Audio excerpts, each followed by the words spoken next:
The empty chair in a quiet town in Ohio, where autumn leaves painted the sidewalks in shades of gold and red, lived a 15-year-old girl named Emily Carter.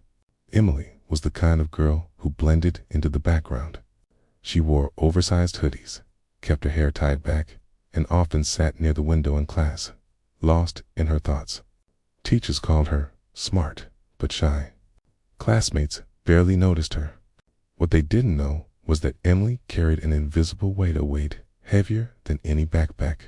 Her father had passed away 2 years ago from a sudden heart attack. Since then, every family dinner felt emptier, every holiday quieter. At the table, one chair always remained unfilled, her father's. That chair haunted her. The burden her mother worked long hours at the local diner, trying to keep the lights on.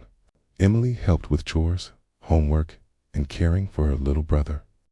Jacob, at just 15, she often felt more like a parent than a teenager. She missed the days when laughter filled their house. She missed the way her dad would cheer at her school plays, even when she only had 2 lines. Now, she avoided the stage, avoided attention, and avoided anything that reminded her of who she used to be. Until one morning, when her English teacher, Mrs. Dawson, announced, "Next month, we'll have our annual public speaking contest. It's open to everyone.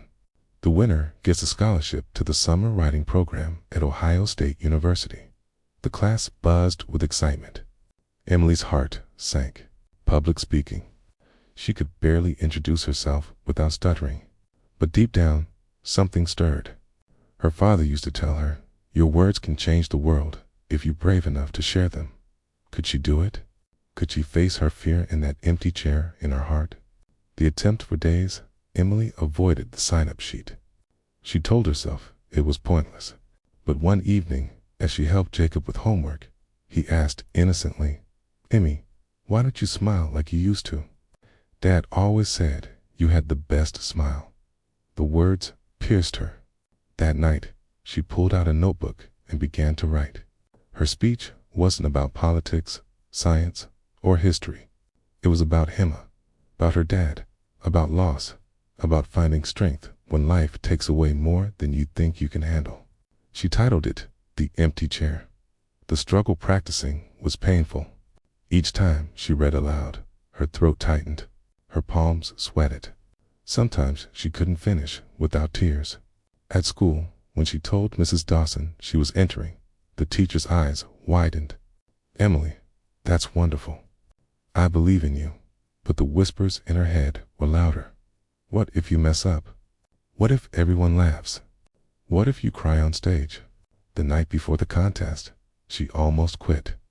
She sat by the old wooden chair at the kitchen table, the one her father used to sit in, and whispered, "Dad, I can't do this." In her mind, she heard his steady voice, "You can, because you're my daughter." The contest, the auditorium, was packed. Parents, students, teachers, waiting. Contestants spoke confidently about climate change, technology, and leadership. Then Emily's name was called. Her legs shook as she walked onto the stage. The spotlight felt blinding. She gripped the edges of the podium, wishing she could disappear. But then, in the front row, she saw her mother holding Jacob on her lap. He gave her a big thumbs up. And suddenly, she found her voice. "The speech, my speech, is called The Empty Chair," Emily began, her voice trembling. "It's about my dad." The room grew silent. She spoke of the nights she sat staring at the chair that once held his laughter.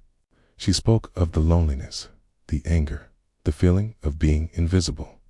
"But I realized," she said, her voice gaining strength, "that the empty chair isn't just a reminder of what I lost.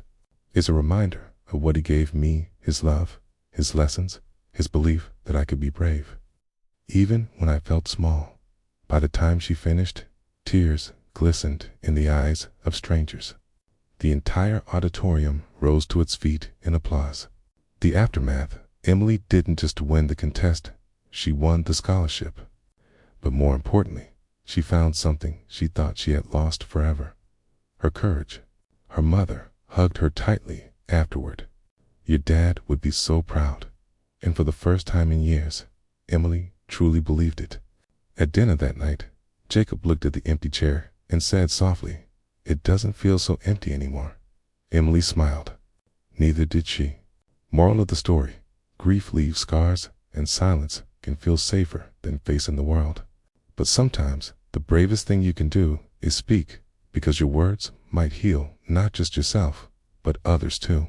The empty chairs in our lives may never be filled again, but they remind us of the love that shaped us and the strength that carries us forward.